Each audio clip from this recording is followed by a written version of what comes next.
All right, we are back with today's fan segment. We asked you, our listeners, what This Is Us means to you and why. We have received a massive amount of fan mail. And again, if you would like to reach out to us, you can send us an email at thatwasuspod@gmail.com, or you can call the emotional support hotline at 412-501-3028. Nice. But today, we are going to read one of the stories that came to our email. We've received a ton, and today we're going to share a very special one. Yeah. All right, let's do it. Let's see. Here's one. Cold read. Let's see how it goes. Hey, y'all. My name is Sarah. No, and come on. Give me some. Hey, y'all. No. Stop. Hey, y'all. My name is Sarah, and my husband Cameron and I just welcomed twin boys, Jordy and Waylon, about 6 weeks ago. We also have a 3-year-old little boy, Crosby. Nice names. I love it. Great Which names. means we have our own big three that we were never planning on having, but can't imagine life without them now. My hubs and I have been watching This Is Us to stay awake during those brutal night feedings, and it's been a big source of comfort for me. You all are parents, so you know the unique pain of sleep deprivation and what it can do to someone. It's so hard in those moments to remember how short the sleepless newborn season is. I'm personally loving all the flashback scenes to when the big three were babies, or watching Kevin be a parent to twins. Watching the show always reminds me that one day these 3 boys I have will be grown and gone. And it helps to see And it helps to see a future where they are hopefully each other's greatest advocates and protectors, even if they butt heads and don't see eye to eye, much like Kevin, Kate, and Randall. Unfortunately, that's about all I've got time for because someone is crying, but hopefully you all feel encouraged to know that the show continues to bring so many people joy and comfort. I've no doubt it will live on for generations. Keep being wonderful people, Sarah G. Sarah. She also gave us a picture of her children. Oh, come on. boy. Of that delightful Matching big three. There's their big three. That's pretty cool. She's got 3 boys. Wow, she is in it with 6-week-old By the way, twins. just sending an email to a podcast, finding the time and energy. It's I hope bravo. she's patting herself on the back. Yeah. Yeah. It's impressive. These names, Jordy, Waylon, and Crosby, there's music. Oh, yeah. There's music That's in there. immediately what I thought. I would Right? say Yeah. so. Who's Jordy? Like if it is Jordan music, Knight from New Kids on the Block. clearly. Obviously. So clearly, She's like, I gotta honor that side. There, And Waylon Jennings. Jordan Knight. And The Stills and Nash. Yeah, and whatnot. exactly. no. Bing Crosby. That's Yeah, that's right. Oh, Yeah, that's I right. love It's that. the gamut Spectrum. of musical tastes. She hit me in the feels a couple of times. There's something that I've been feeling recently. My son's turning 13, and I say to myself, I have 5 years left. oh, Sterling. I have 5 years left, and he's out of the house, question mark? Thankfully, hopefully not. Like this sort of weird sort of feel of like, oh man, so much of my life revolves around the presence of this dude and his brother. Like when he's gone, life will fundamentally be something different. My mom used to tell me all the time, she'd say that 18 years goes by real fast. Oh, I can't imagine. Yes, Mom. Real fast. I'm like, oh, Mom, I'm still here. I'm still around. I have now lived in Los Angeles for 18 years. Wow. I've lived in LA as long as I lived in St. Louis, Missouri. It is now like the place that I've lived the longest. So it's like, Wow. just like that. Sterling, I already think about the fact that my son, it will be starting like a full day at preschool in the fall. And I'm like, that's it. Yeah. That's it. I've Yep. lost him. Yep. Like in theory, Yes. like now Yep. he will never not be in school Sure, Yeah. for the rest of his life. sure. And It it is is- a wild concept to me. Ryan I'm cried like, first day of preschool. Oh. Ryan and he ran in. Bye, Mom. yeah, same, unbothered, not emotional, which is lovely. But Yes. yeah, in its Yeah. own way, I'm like, okay, thank goodness I have 2 more to like There is you hold go. on to really tight. the feeling. Bear goes to school full all day, and the feeling of that I cannot wait to get him there.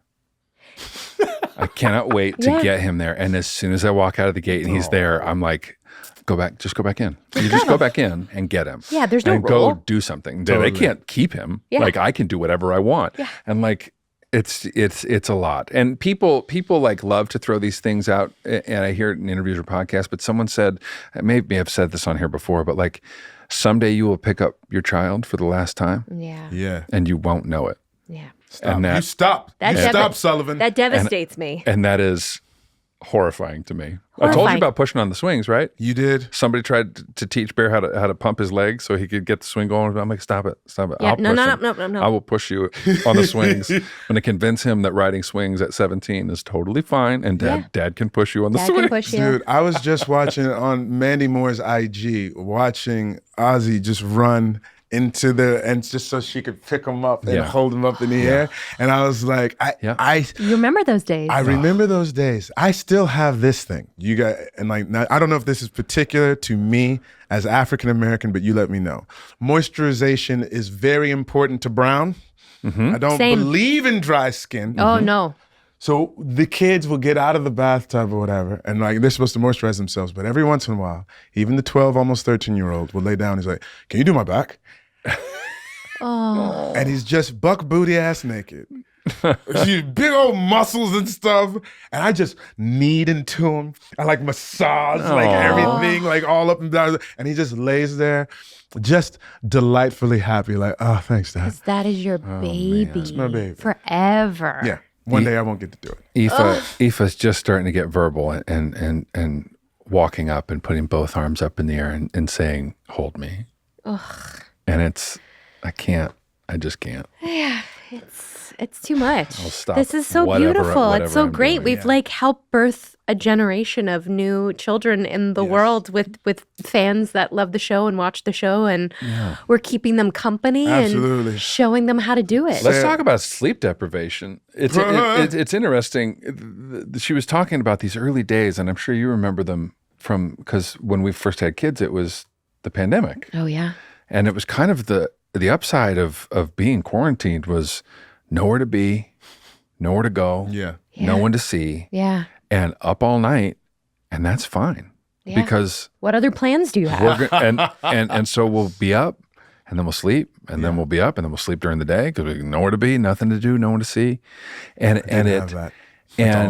so the sleep deprivation took on like a weird psychedelic sleepover. Did it really? Type for me and Rach anyways. It was just kind of like on. You guys had Bear though a bit before I did. I was in work mode. We were back. It was like February of 2021. Only like 4 months. Yeah. Oh, that's right. Yeah.